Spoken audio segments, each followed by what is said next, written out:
Good day mate, terima kasih kepada para pendengar setia KJRI Sydney Podcast yang sudah klik video ini di YouTube channel ataupun yang sudah klik kita di Spotify Anda. Untuk masyarakat Indonesia yang ada di New South Wales, Queensland, dan South Australia, bagaimana kabarnya hari ini? I hope all of you are still stay safe dan stay healthy as always ya untuk para masyarakat Indonesia yang ada di Australia. Nah, hari ini Agustina Revina akan mewawancarai seorang expert terkait Coronavirus Disease 2019 atau akronim dari COVID-19 dari WHO dengan tujuan untuk memberikan informasi kepada masyarakat Indonesia terkait COVID-19 ini secara umum serta upaya yang dapat dilakukan untuk mengantisipasi penyebaran coronavirus.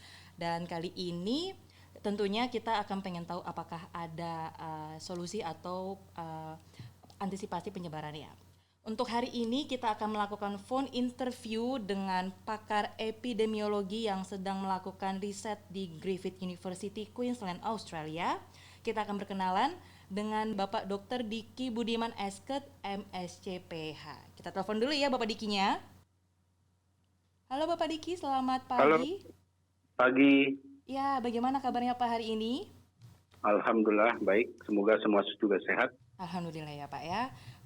Mengenai topik COVID-19 ini Pak, sounds very serious. Tapi sebelum kita masuk ke poinnya, saya pengen bertanya nih, bagaimana sih sebenarnya penularan dari COVID-19 ini dan apakah hanya kelompok tertentu seperti yang kita dengar di berita-berita yang rentan untuk tertular COVID-19?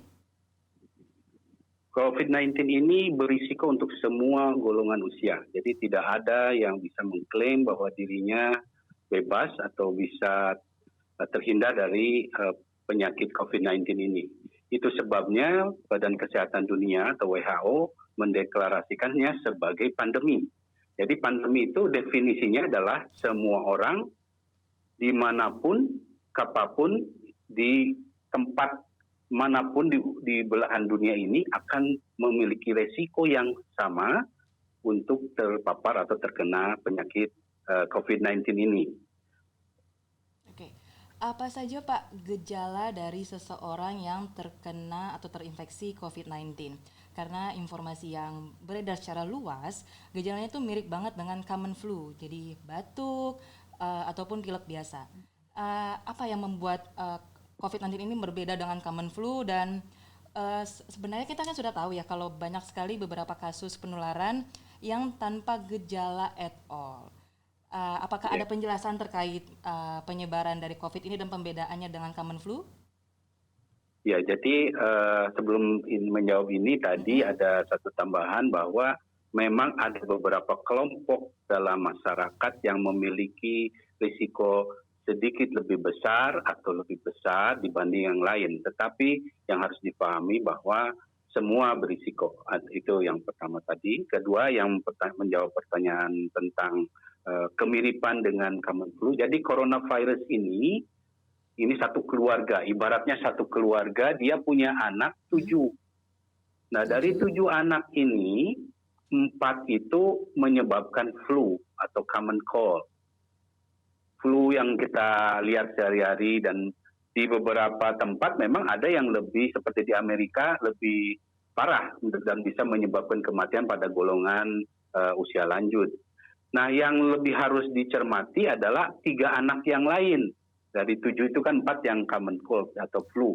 Dengan gejala flu ya biasalah, badan meriang, disebut dengan flu-like illness namanya. Jadi penyakit yang mirip dengan gejala flu. Jadi biasanya ada demam, ada nyeri-nyeri badan, ya, mungkin ada nyeri kepala atau juga ada sedikit meler. Nah, untuk yang 3 anak lain ini, pertama pernah membuat heboh dunia disebut dengan SARS. Di tahun 2003. Ya, itu coronavirus SARS. Itu di tahun 2003 dia menyebabkan juga pandemi, tapi berhasil kita atasi. Kedua, ada yang disebut dengan MERS yang 2014 terjadi di daerah Arab. Asal muasalnya memang di daerah Saudi. Ini juga menyebabkan kematian yang cukup tinggi, tapi tidak sampai menyebabkan pandemi. Nah, ada yang ketiga, anak ketiga inilah sekarang nih yang sedang menghebohkan dunia yang disebut dengan SARS-2 virusnya, ya, SARS-2 yang disebut penyakitnya COVID. Jadi COVID-19 dan SARS-2 ini satu yang sama. Jadi COVID-19 adalah nama penyakitnya, SARS-2 adalah nama virusnya. Jadi dua ini merujuk pada satu hal yang sama, yaitu pandemi COVID-19. Nah, COVID-19 ini memang karena dia masih satu keluarga, tentu ada kemiripan dalam gejala, yaitu flu-like illness. Tapi bukan berarti sama. Serupa, tapi tidak sama. Tidak samanya yaitu ada beberapa yang memang nggak bergejala, karena daya tahan tubuhnya terutama pada dewasa muda. Jadi intinya kita tidak bisa memastikan dari tampilan fisik luar seseorang, oh ini COVID-19, oh ini flu, tidak bisa. Karena yang bisa memastikan adalah pemeriksaan secara laboratorium. Baik Pak, bagaimana caranya untuk kita tahu apakah yang saya idap misalnya dari keluarga yang Bapak sebutkan tadi, bagaimana caranya ada nggak spesifik symptoms yang bisa membedakan antara common flu dengan COVID-19 ini? Apakah kalau misalnya kita cuma common flu biasa harus cek coronavirus karena untuk preventif tindakan, atau apakah ada solusi lainnya Pak? Jadi untuk kondisi saat ini, terutama di Indonesia ya, di Indonesia, mengingat juga tes kit kita yang memang relatif terbatas, kita tidak menyarankan bahwa setiap orang yang flu memeriksakan diri untuk apakah dia terinfeksi COVID atau tidak. Itu tidak kita anjurkan karena keterbatasan juga tes kit. Jadi kita lebih mengutamakan pada orang-orang yang memang memiliki riwayat pergi dari tempat yang memang epicenter, misalnya epicenter dari pusat wabah lah, epicenter pusat wabahnya, misal dari Iran, dia baru datang dari Iran, dari Italia atau dari Korea, ya, atau dari Jepang. Nah, dia punya gejala flu itu harus wajib. Tapi kalau dia misalnya dari pasar di misalnya kalau di sini, apalagi kalau di sini misalnya dari market itu ya, terus ada flu-flu sedikit ya jangan terlalu khawatir. Yang penting istirahat, dan kecuali bila memang ketika setelah beberapa hari ini kok ada gangguan di pernafasan, kok tambah sesak atau ada gangguan nafas, nah itu harus segera ke rumah sakit untuk dipastikan. Pertanyaan selanjutnya nih Pak, masih berhubungan dengan if kita mengalami gejala COVID-nya, apakah benar Avigan dan Chloroquine bisa menyembuhkan COVID-19? Karena kan baru-baru ini pemerintah Indonesia mencetuskan kalau Avigan dan Chloroquine ini bisa untuk menyembuhkan COVID-19. Apakah itu menyembuhkan atau mencegah untuk tidak semakin besarnya spread dari COVID ini? Lalu masih dengan pertanyaan yang sama Pak, kalau tadi Bapak bilang jika seseorang sudah terinfeksi COVID-19, apakah dia bisa sembuh sendiri? Kalau memang bisa, mohon dijelaskan kepada kami bagaimana caranya supaya kita tidak, misalnya kita lagi common flu, kita tiba-tiba langsung coronavirus check, malah kita yang jadi kena virusnya. Seperti yang Bapak bilang tadi kan? Dan pertanyaan selanjutnya juga, faktor apa sih yang menyebabkan terdapat sejumlah kasus individu yang berhasil sembuh? Kita kan sudah tahu di Indonesia banyak sekali yang bisa sembuh, lalu juga di Australia juga. Nah, kira-kira apa faktor yang bisa menyebabkan tersebut, Pak? Boleh tolong jelaskan kepada kami, Pak? Baik, yang pertama tentang obat. Jadi secara data valid, baik yang ada terutama kita saat ini harus merujuk pada WHO atau Badan Kesehatan Dunia sebagai badan otoritas resmi yang saat ini memimpin perlawanan terhadap COVID-19 ini. Karena mereka menghimpun seluruh ahli dari berbagai belahan dunia, termasuk saya juga terlibat di situ, memberi beberapa dukungan ataupun support dalam riset-riset. Jadi untuk obat sebetulnya sampai saat ini belum ada yang dianggap sahih, ya, Belum ada dianggap ya Pak ya? valid, belum ada yang dianggap sahih ataupun valid. Tetapi ini semua center, semua negara berupaya dengan beberapa uji coba. Nah, jadi obat yang tadi disebutkan, ya, Avigan dan juga Cocoin ini sebetulnya masih dalam taraf uji penelitian lah, belum firm. Jadi yang kaitannya dengan hal ini, bahwa kenapa masih belum bisa dianggap valid itu karena memang jumlah yang dilakukan tes ujinya masih kecil, ada 20 orang. Ya. Jadi secara kedokteran, metode ini masih belum kita anggap layak. Tetapi upaya yang dilakukan pemerintah ya tidak ada salahnya juga, ya, kita ini. Jadi dalam hal pandemi ada satu prinsip yang harus dipahami bahwa aksi itu yang paling penting.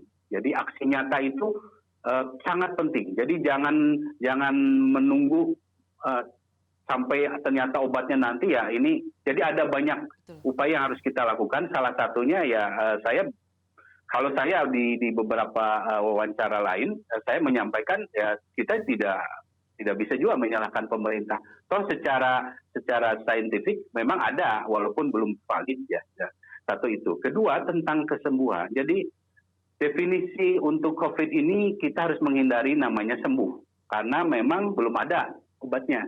Jadi yang ada di istilah yang kita sampai saat ini pakai adalah recovery. Jadi pemulihan, ya, pemulihan. Jadi artinya memang pulih sendiri si badan orang sakit ini melakukan perlawanan dalam antibodi yang melawan virus ini dan dia berhasil. Jadi di Australia ini sendiri secara umum untuk yang mild ya, obatnya adalah Panadol saja. Panadol atau paracetamol ini kan hanya untuk menghilangkan gejala yang kayak flu tadi, nyeri-nyeri badan segala macam. Sisanya adalah diserahkan pada tubuh sendiri dengan dukungan nutrisi yang baik, ya, untuk melawan virus itu sendiri. Itu sebabnya yang terjadi di beberapa tempat di negara itu bahwa sebetulnya bukan yang sembuh, katakan bukan sembuh ya, itu yang recovery itu karena memang status imun dia sudah membaik, ya. Dan ada yang kelewat nggak tadi? Faktor yang bisa membuat dia bisa sembuh itu ya karena berarti umumnya usia yang di bawah 40 tahun. Umumnya rata-rata itu dia memiliki sistem imunitas yang lebih baik. Jadi ada faktornya, dia memang usia dewasa muda, kemudian juga dia tidak punya penyakit yang mendasari, artinya misalnya penyakit mendasar itu dia punya diabetes atau tidak misalnya. Dia perokok atau tidak, gitu. Jadi ada pola-pola hidup sehat sebelumnya juga yang juga berpengaruh. Ada juga penyakit-penyakit yang sebelumnya ada di dia yang juga akan berpengaruh. Right. Kalau tadi Bapak misalnya bilang imunitas itu membantu banget untuk penyembuhan atau recovery dari seseorang yang sudah terkena COVID-19. Betul. Dari pandangan Bapak sendiri, ada nggak misalnya buah atau makanan atau mungkin pengobatan yang bisa meningkatkan imunitas seseorang dari kalangan tertentu, baik itu yang sudah manula ataupun yang masih usia di bawah 40 tahun untuk mengkonsumsi buah ataupun makanan tersebut sehingga imun mereka bertambah dan menjadi kuat untuk melawan si COVID-19 ini, Pak? Baik, terkait imunitas, apapun jenis penyakit dimanapun kapanpun ya, nggak cuma COVID-19 ini. Jadi pola makan yang sehat, seimbang, itu akan menjamin status atau daya tahan tubuh kita akan baik. Jadi daya tahan tubuh itu dipengaruhi banyak faktor. Selain nutrisi yang baik, keseimbangan antara, terutama harus proteinnya nih. Protein ini berperan penting ya untuk protein itu punya peran penting dalam sistem imunitas kita. Jadi kalau seseorang itu intake proteinnya atau masukkan proteinnya kurang dalam sehari, dia akan menurunkan daya tahan tubuh orang itu. Jadi misalnya protein kan dari telur, kalau kita ada tahu, tempe, itu sudah cukup ikan ya untuk intake protein kita cukup. Kemudian faktor lain, tentu yang lain ada yang karbohidrat segala macam tetap harus. Saya singgung yang paling penting saja. Kedua, vitamin C. Vitamin C ini juga akan untuk meningkatkan daya tahan tubuh. Dan vitamin C ini ada di banyak makanan buah-buahan. Buah-buahannya harus yang berwarna. Semakin berwarna buah yang kita konsumsi, bervariasi ya warnanya. Kan buah itu ada macam-macam. Semakin bervariasi baik buah dan sayuran yang kita konsumsi akan semakin lengkap nutrisi vitamin mineral yang kita peroleh setiap hari. Itu prinsip yang harus diketahui semua orang.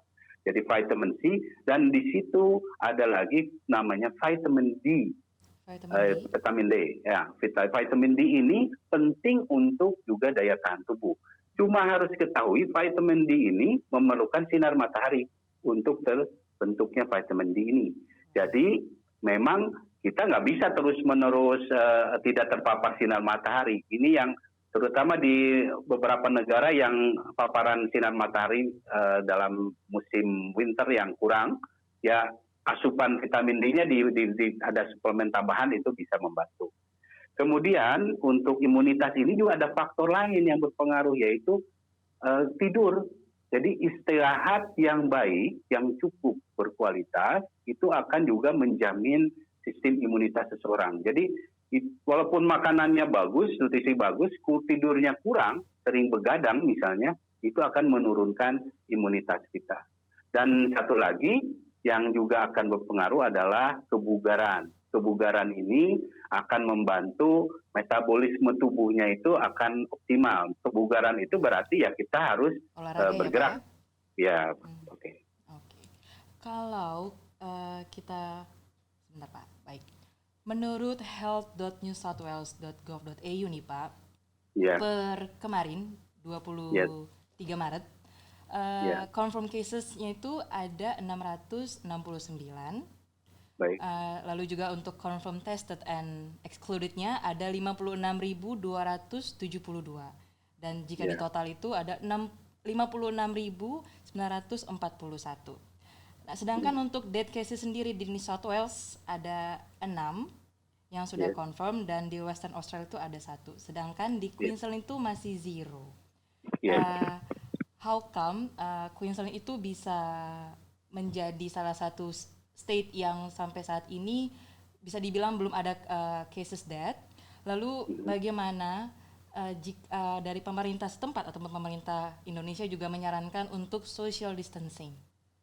Seperti apakah untuk kita mendistancing diri sendiri kita terhadap orang lain, Pak? Baik.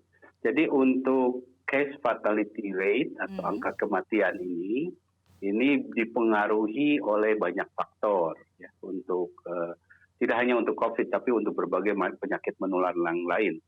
Dan salah satu yang paling mendasar adalah strategi dalam menangani pandemi ini. Jadi testing yang sangat tepat dilakukan, cepat, tepat. Ya, jadi cepat itu kita cepat mendeteksi ini orang berpotensi. Jadi ada strategi misalnya di bandara atau di mana dengan metode screening kita yang tadi ketahuan nih orang dari negara terdampak nih, ya itu langsung lakukan testing nih. Itu dengan cara-cara ekstensifikasi testing yang tepat, yang cepat, ini akan menjaring lebih banyak orang yang ternyata positif. Nah, semakin early detection kita lakukan dalam upaya ini, kita akan semakin mendapat angka kasus positif lebih cepat. Sehingga orang yang positif itu akan aware, oke, saya ternyata positif. Nah, ada dua kemungkinan ketika dia positif. Dia bisa parah atau critical atau dalam kondisi yang berat, tentu kita bisa cepat tangani. Karena orang yang mengarah pada keadaan yang berat atau kritis ini, dengan cepatnya menangani akan mengecilkan kemungkinan dia mati. Nah, itu yang harus dilakukan. Kemudian yang kedua, yang ringan, yang mild, dan ini memang 80% kurang lebih ini adalah mayoritas adalah mild, ini kita bisa lakukan langsung isolasi mandiri di rumahnya, atau kalau di Indonesia ya di rumah, kalau di sini mungkin di tempat yang sudah disiapkan. Sehingga ini juga akan mengecilkan potensi penularan pada yang lain. Artinya, kenapa? Semakin orang, kalau kita biarkan nih, orang-orang muda ini, oke, dianggap dia aman. Nah, kan di luaran ini ada orang yang tadi saya bilang berisiko, yang orang lansia. Nah, dia ketika terkena, ya ini akan memperbesar peluang terjadinya kematian. Jadi kematian yang saya kenal cukup baik dengan kepala kesehatannya di Queensland, ya. Kita sering diskusi, dia memang punya strategi yang bagus untuk Queensland. Kalau saya boleh declare di sini, saya kira Queensland salah satu yang bagus ya dalam membuat respon terhadap pandemi ini. Dan kenapa bagus? Karena harus diketahui pengalaman itu penting. Ya. Pengalaman disaster di Queensland, ingat waktu flood, banjir besar di 2011 atau berapa tahun yang lalu itu ini dalam artian disaster management, ini melatih juga dan artinya mereka punya pengalaman dalam ini kan sama disaster juga sebenarnya. Ini disaster penyakit. Jadi saya melihat kesiapan di sini Queensland jauh lebih siap. Kemudian tentang social distancing ini sangat penting. Yang tadi yang diisolasi tadi itu, ya itu juga bagian daripada social distancing. Jadi sebetulnya social distancing ini istilah baru, ya. Tapi kalau di Indonesia saya tidak menganjurkan menggunakan istilah ini karena kesannya jadi tidak semua istilah asing bisa kita terjemahkan langsung karena khawatir diterjemahkan berbeda. Jadi yang saya tangkap, kita harus punya jarak sosial. Jarak sosial akhirnya ada seperti kesenjangan sosial. Padahal yang harus dibangun di dalam suasana krisis atau pandemi ini adalah kebersamaan, kolaborasi. Jadi saya lebih menerjemahkan sebagai jarak fisik dalam pergaulan sosial. Jarak fisik dalam pergaulan sosial. Ya, jadi physical distancing yang dimaksud di sini. Jadi bukan social distancing. Jadi kalau kita untuk urusan sosial ya harus tetap berusaha. Tapi ini lebih pada fisik. Dan fisik ini jaraknya 2 meter yang aman. Jadi kalau kita lihat kalau ngantri beli sesuatu ya kita punya jarak lah 2 meter. Atau kalau duduk sekarang di bus atau di train, cari tempat yang kita sendiri dengan kurang lebih radius 2 meter. Karena ini juga terkait dengan mekanisme atau metode penularan tadi. Mungkin itu ada yang ketinggalan belum dijawab. Jadi Bapak prefer untuk menyebutnya secara physical distancing? Yes. Dalam pergaulan sosial. Dalam pergaulan sosial. Karena nantinya kalau diterapkan di Indonesia akan menjadi kesenjangan sosial, bukan... Yes. Oh, seperti itu maksudnya ya Pak? Interpretasinya akan berbeda dan ini berbahaya. Karena kita perlu sinergi semua stakeholders, semua pihak, terutama masyarakat untuk proaktif. Nanti kalau dianggap ini ya udah masing-masing nih, gitu kan? Jadi nggak peduli, ini bahaya. Oke. Bisa saya pakai ya Pak untuk physical distancing itu ya, instead of social distancing. Right. Kalau tadi kita ngomongin seberapa penting untuk physical atau social distancing, kalau misalnya kita mau still doing our daily activities, seperti belanja ataupun mungkin harus check up misalnya untuk golongan tertentu, gimana caranya supaya kita tuh nggak menjadi carrier atau kita tidak menularkan atau tidak terjadi penularan COVID-19 selama kita melakukan aktivitas sehari-hari? Baik. Jadi untuk upaya yang bisa dilakukan oleh kita masing-masing termasuk saya ya, di sini pun saya lakukan. Jadi pertama yang harus difahami masalah masker ya. Masker ini bukan sesuatu yang wajib dipakai oleh populasi umum. Ya, artinya masyarakat umum yang sehat ya jangan pakai masker. Karena untuk orang sehat jangan pakai masker? Nggak usah, nggak perlu. Kalaupun dia merasa lebih aman atau untuk keluar memakai masker ya usahakan jangan beli masker bedah ataupun N95 karena ini 2 masker sangat dibutuhkan sekali oleh para tenaga kesehatan. Sedangkan kalau tenaga kesehatan ini tidak terlindung ya mereka terinfeksi ya siapa yang akan melayani masyarakat yang sakit? Kematian bisa lebih tinggi lagi. Jadi kalau merasa memang perlu untuk memakai masker, buatlah sekarang sederhana toh tidak harus ini. Yang penting itu yang tadi physical distancing ini 2 meter sudah cukup. Jadi Kalau pakai masker pun kalau jaraknya dekat tidak efektif. Jadi yang utama sekali itu sebetulnya pertama physical distancing itu, kedua saya kemarin atau tadi malam di saya lupa dengan Dokter Gamal, saya sampaikan, saya bilang STMJ aja, STMJ. Apa Mungkin itu Pak STMG?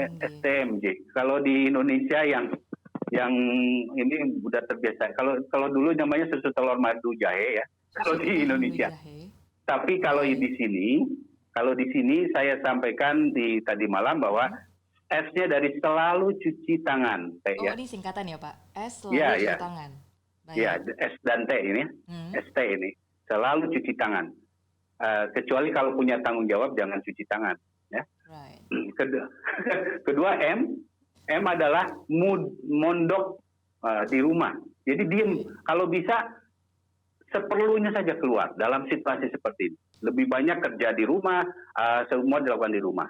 Ya. Kemudian yang J-nya jauhi keramaian. Jadi kalau pergi belanja ya kita ekspektasi ya misalnya seminggu sekali atau 2 minggu sekali itu akan lebih baik dalam situasi sekarang.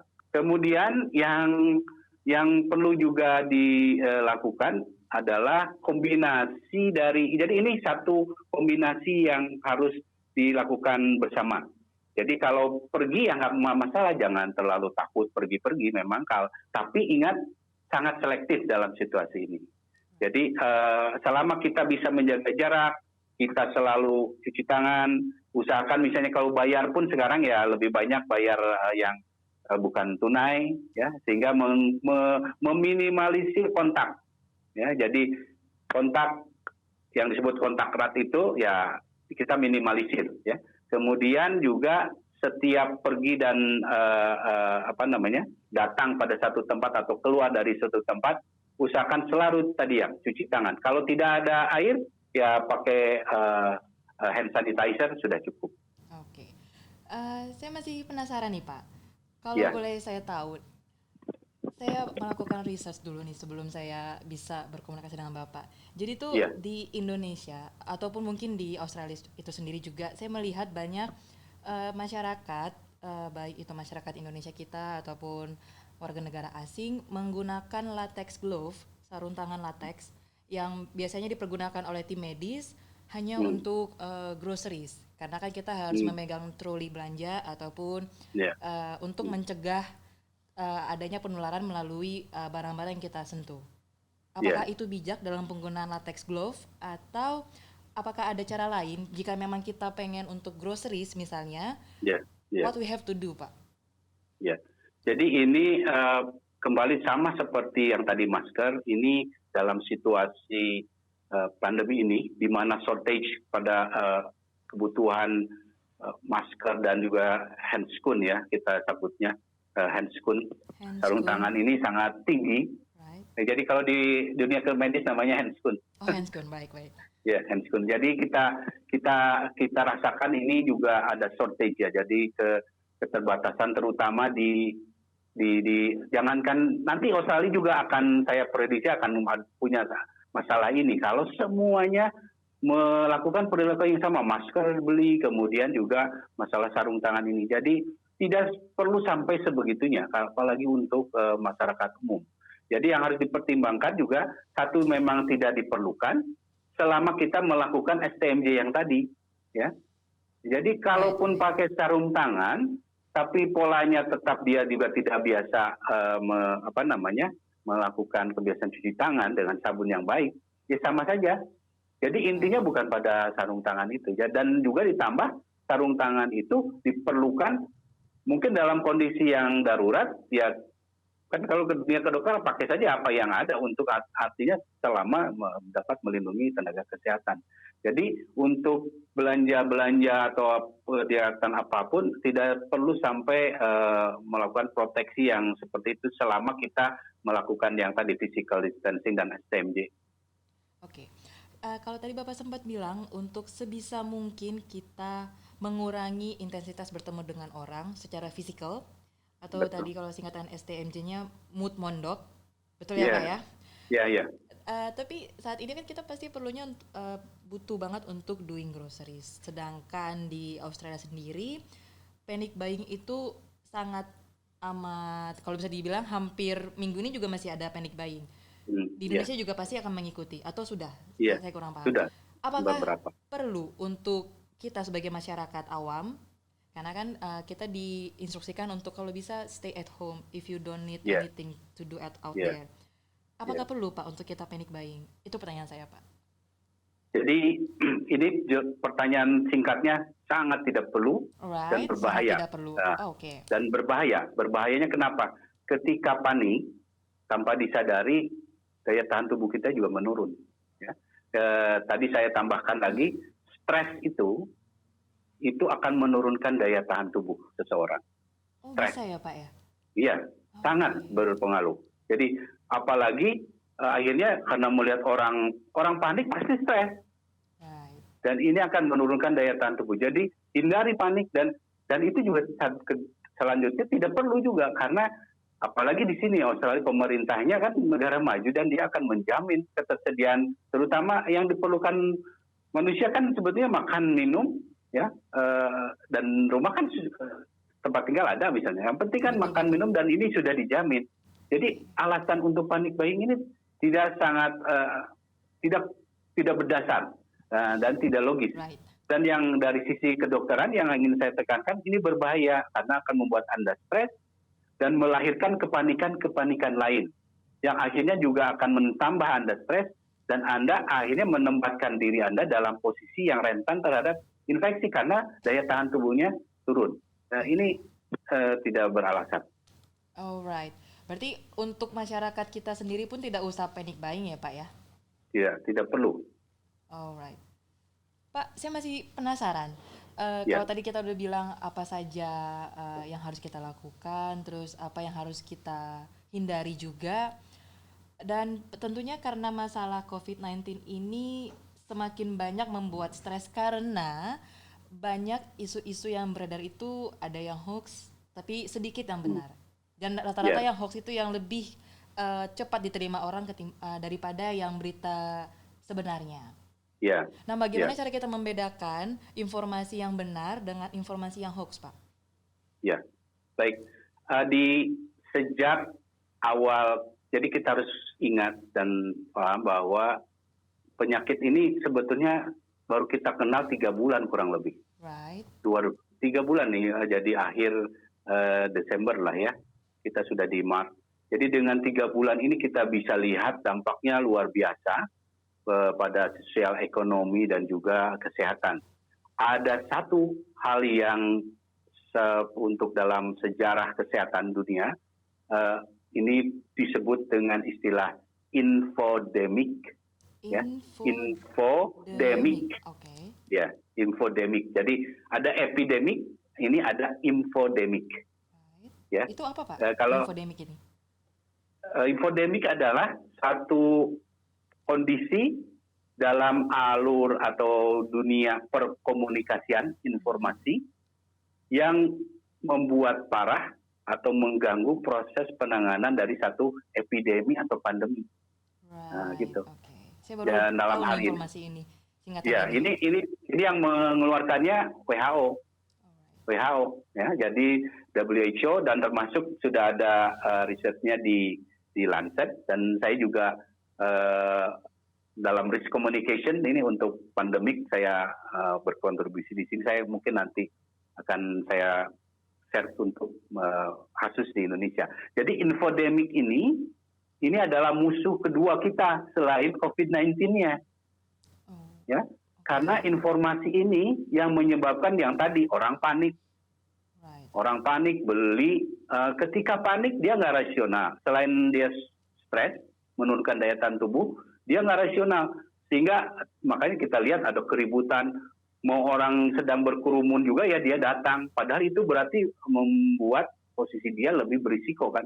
Ini berbahaya karena ketika orang panik, dia tidak rasional, dia mengikuti informasi-informasi yang juga seringkali sebagian besar menyesatkan. Misalnya yang terjadi di Indonesia sekarang orang berbondong-bondong beri kloroquine yang tadi disebut padahal secara penelitian ya belum secara sahih terbukti, malah itu termasuk obat yang keras. Ada beberapa risiko dan kita temukan ada yang karena konsumsi yang di luar rekomendasi dokter akhirnya menjadi masalah kesehatan. Jadi sekali lagi dengan informasi yang beredar ini ada beberapa prinsip yang harus kita lakukan, yaitu selalu dengan selektif memilih atau memilah informasi. Lihat dari siapa. Institusi yang bisa kita pakai tentu institusi pemerintah. Right. Kalau untuk COVID-19 yang saya sarankan WHO sajalah. WHO, WHO ya, WHO atau Badan Kesehatan Dunia. Itu kalau kita nggak mau yang lain-lain yang lebih itu udah cukup itu aja. WHO. Kalau misalnya mau yang di Indonesia juga ada Kementerian Kesehatan dan juga WHO-nya Indonesia.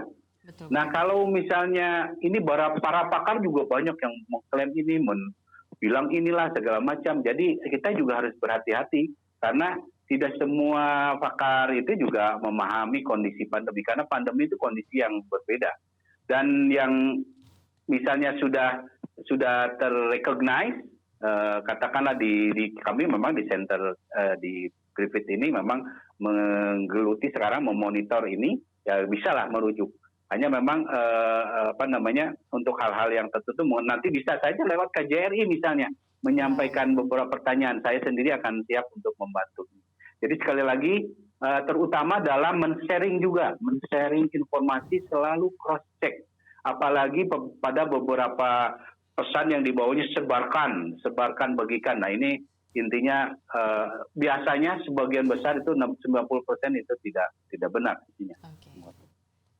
Jadi kalau dari sisi Pak Diki sendiri juga sudah banyak yang menerima hoax yang disebar di WA Group biasanya ini Pak ya? Oh banyak sekali, saya tiap hari itu banyak. Nah salah satu yang saya dapat nih, kalau misalnya COVID-19 ini bersifatnya tuh airborne Pak. Apakah itu hoax atau masih dicari tahu kebenarannya atau bagaimana Pak? Jadi airborne ini yang menular lewat udara ini memang sudah ada rilis dari hasil penelitian, berdasarkan hasil penelitian dan di state oleh WHO bahwa memang ada potensi ya Pak ya? Ada potensi COVID-19 ini untuk bersifat airborne. Kenapa WHO mengumumkan secara awal? Karena untuk meningkatkan kewaspadaan terutama para tenaga kesehatan. Ini penting sekali dalam strategi ini.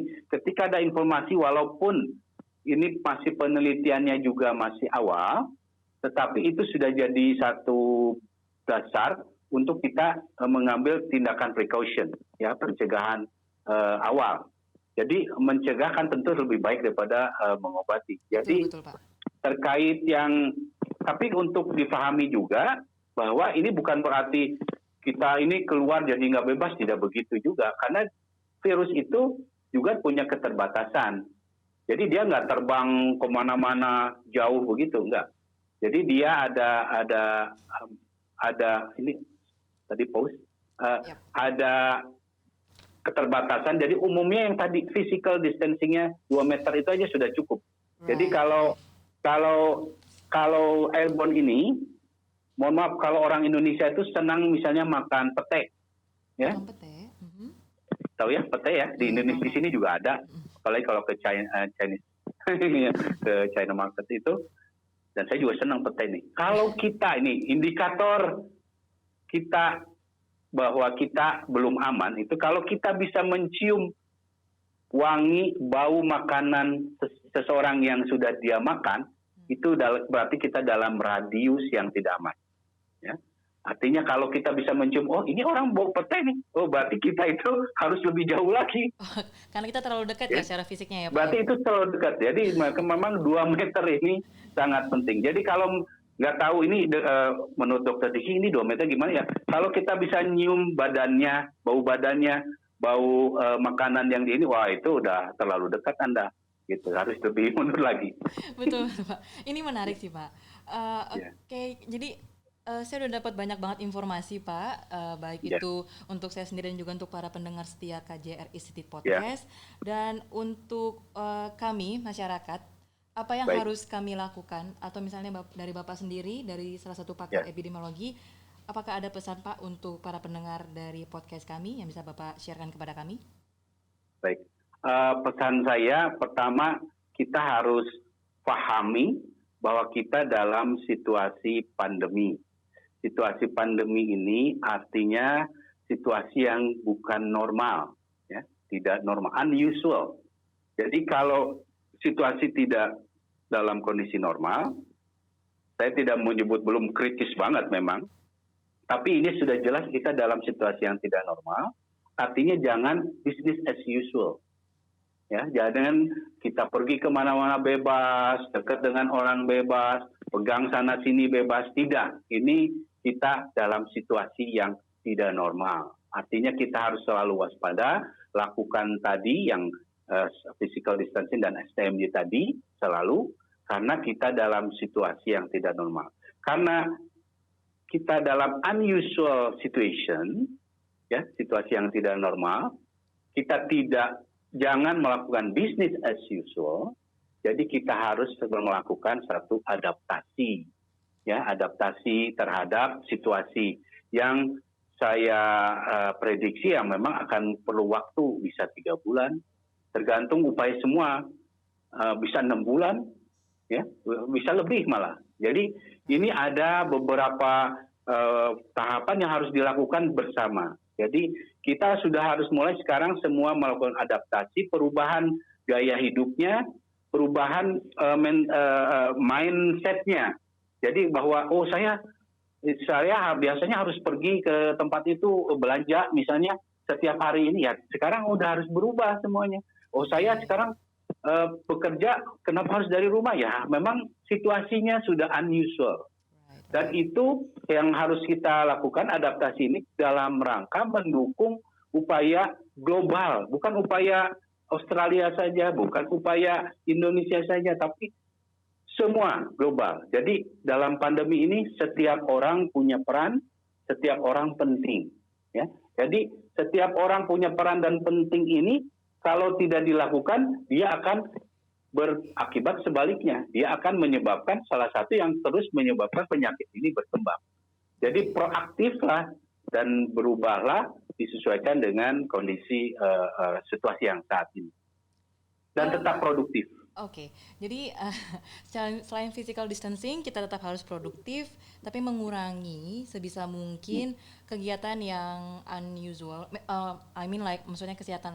Kalau misalnya kita kegiatan suka jalan-jalan at the weekend, itu kita harus kurangin, karena kita harus lebih banyak mood mondok seperti Bapak Diki tadi bilang ya, untuk kita membantu agar COVID-19 ini tidak menyebar semakin parah, karena kalau dari kita pastinya kan kita bisa membuat penyebaran itu berkurang.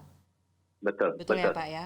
Ya. Right. Ada satu sebelum ini, karena ada tadi pagi saya menerima banyak WhatsApp dari Indonesia, termasuk dari wartawan. Ini karena mendekati bulan puasa, ada Idul Fitri, dan kita tahu kebiasaan masyarakat kita adalah mudik. Ya. Jadi saya dari awal sekarang prediksi memang pada saat itu akan sangat berisiko kalau kita mudik. Dan ini bagian dari adaptasi itu. Karena situasi tidak normal, mudik saya tidak sarankan. Dan saya sudah akan sampaikan ke kantor Presiden masukan ini. Jadi kita terpaksa seperti China pada tahun baru Imleknya mereka beberapa waktu lalu. Mudik tahun ini, ya kita di rumah saja. Dan kalau kita paksakan, bukannya membawa ini, malah kita khawatirnya malah membawa bencana untuk daerah kita. Karena bisa saja di tempat mudiknya itu belum ada virusnya, ya kita sendiri yang rombongan yang mudik ini malah membawa ini berbahaya. Dan pesan terakhir yang tadi kita produktif, ingat untuk para mahasiswa nih yang belajar di rumah, ya baik di Australia terutama ini karena termasuk yang di sini di Queensland. Dulu ketika wabah hitam disebut di Eropa di abad 14 terjadi, itu Isaac Newton itu salah satu mahasiswa, ya di Inggris sana. Dia juga terpaksa harus bekerja di rumah, belajar di rumah, karena semua diharuskan belajar di rumah untuk menghindari penularan. Jadi ini bukan sejarah yang baru kemarin-kemarin, dari abad 14 sudah terjadi ini. Working from home ini terjadi. belajar dari rumah sudah terjadi dan itu terjadi pada Isaac Newton. Dan apa yang terjadi setelah beberapa bulan dia di rumahnya, dia menemukan yang disebut dengan hukum gravitasi. Right, Ya. right. Jadi hukum gravitasi dia temukan selama dia kerja di rumah itu, belajar di rumah. Kedua, dia juga menemukan hukum kalkulus. Jadi produktif di rumah bukan berarti kita tidak bisa melahirkan ide-ide besar. Saya juga sekarang banyaknya di rumah, ya saya tetap berkontribusi untuk Indonesia. Oke, jadi sebenarnya ada sisi positifnya juga ya Pak untuk kita untuk stay di rumah karena kita bisa Betul, membaca buku yang belum kita baca misalnya, betul, dan kita tetap bisa betul, berproduksi atau bahkan bisa menghasilkan sesuatu yang tidak sempat kita buat betul, karena betul, kita ada rutinitas kuliah, bekerja, ataupun betul, mengurus anak. Jadi betul, kita harus memanfaatkan untuk stay at home ini dengan sebaik mungkin, betul. bukan dengan malah menjadi stres Yes, karena tidak bisa melakukan aktivitas yang biasanya kita lakukan, tapi malah lebih yeah, mensyukuri dan kita yes, lebih bisa lagi produktif yes, dengan yes, apa yang kita tidak sempat lakukan kalau yes, kita dengan yes, usual bisnis kita. Betul ya yes, Pak ya? yes. Right, Betul, betul. terima kasih sekali untuk Dr. Diki Budiman untuk Yes, waktunya dan penjelasan-penjelasan yang sangat komplit dan tentunya yes, sangat rinci. yes. Ada 1 menit, boleh? Alright, boleh Pak. Ada WhatsApp ini masuk satu, karena ini kita nggak bisa lepas dari Indonesia ya, karena kita ini Oke, warga negara Indonesia walaupun ada di Australia ini sekarang. Ada isu yang sekarang polemik di Indonesia, yaitu masalah lockdown. Ya, right, hari ini saya sedang, ya karena kerja di rumah ini, akhirnya saya punya kesempatan, saya mau menulis untuk Kompas besok tentang lockdown.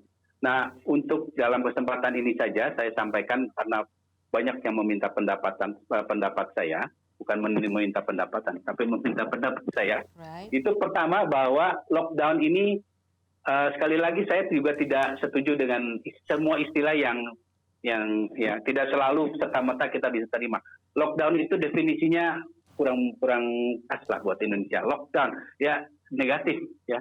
Dalam memberikan istilah, apalagi dalam satu pandemi, kita harus tetap ada namanya local wisdom yang harus kita serap. Jadi saya lebih memilih namanya pengendalian wilayah secara terstruktur. Jadi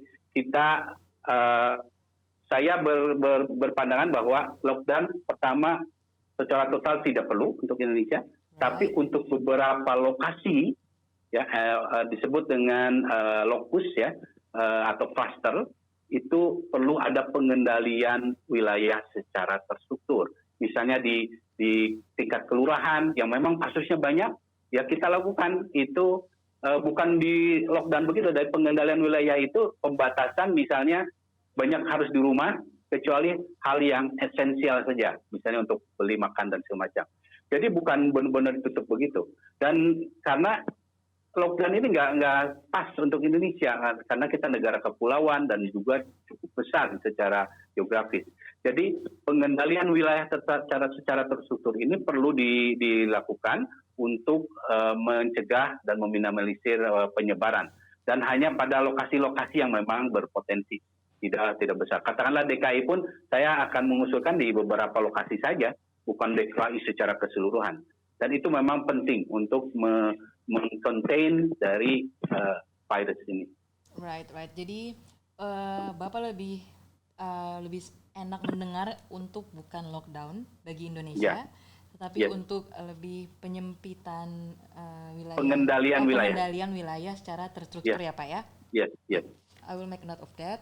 Dan terima kasih banyak Pak untuk waktunya dan juga untuk referensi-referensi akurat yang bisa Bapak berikan kepada kami.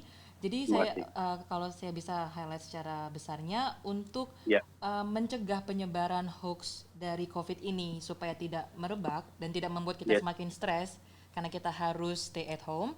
Kita lebih baik untuk mengacu kepada WHO atau WHO, baik itu WHO di Australia ataupun WHO di Indonesia untuk yang tinggal di Indonesia. Jadi bisa kita sarankan untuk masyarakat Indonesia yang ada di New South Wales, Queensland ataupun Australia mengacu kepada informasi-informasi dari WHO. Betul. betul. Dan untuk tidak Selain panik buying, Kementerian Kesehatan ya. right, selain Kementerian Ya, Kesehatan untuk yang di Indonesia ya Pak ya. ya, ya. Well, Ya, thank you so much untuk Pak Diki ya. Budiman Sama-sama. sudah hadir di podcast kami kali ini. Ya. Semoga informasi yang kita hari ini diskusikan bermanfaat Amin. dan Amin. tentunya banyak pendengar dari podcast ini menjadi lebih tahu banyak Yes. tentunya tentang COVID ini dan apa yang harus kita lakukan. Dan kita Baik. tidak usah panik, tetapi kita Ya. harus selalu mengikuti instruksi dari pemerintah setempat ataupun pemerintah Ya. Indonesia yang ada di perwakilan tersebut ya. Terima kasih banyak Bapak Diki. Baik, terima kasih. Kita harus sudahi dulu untuk talkshow Baik. kali ini. Semoga Ya. yang di Queensland tetap aman, tetap Ya, healthy amin. juga ya Pak ya, dan Bapak dan Kita semua aman. Iya betul Pak. Dan untuk tim dari Griffith University tetap menjadi garda terdepan untuk informasi lebih lanjut ya Pak ya mengenai Baik, COVID ini. baik. Terima kasih Baik. banyak Pak Diki. I'll see you Terima guys kasih. soon. Bye bye. Bye-bye. Alright, untuk para pendengar podcast kali ini kita sudahi dulu untuk COVID-19 dan informasi yang bisa kita berikan. Terima kasih banyak untuk yang sudah mendengarkan dan jangan lupa untuk yang lebih pengen tahu apa itu COVID-19 dan bagaimana penyebarannya di interstate baik itu di Australia, bisa langsung mengacu kepada podcast kami dan follow kami di sosial media yang ada di Twitter, Instagram, YouTube channel ataupun di Instagram dengan username yang sama @kjri_sydney atau KJRI Sydney dan juga di Facebook. Jadi jangan lupa untuk share, like, and subscribe untuk di YouTube channel. Untuk yang lebih suka melihat audio visual, tapi untuk yang prefer di Spotify juga boleh untuk follow kami atau subscribe kami di username yang sama @kjri Sydney. Well, I see you guys in the next podcast. Bye bye.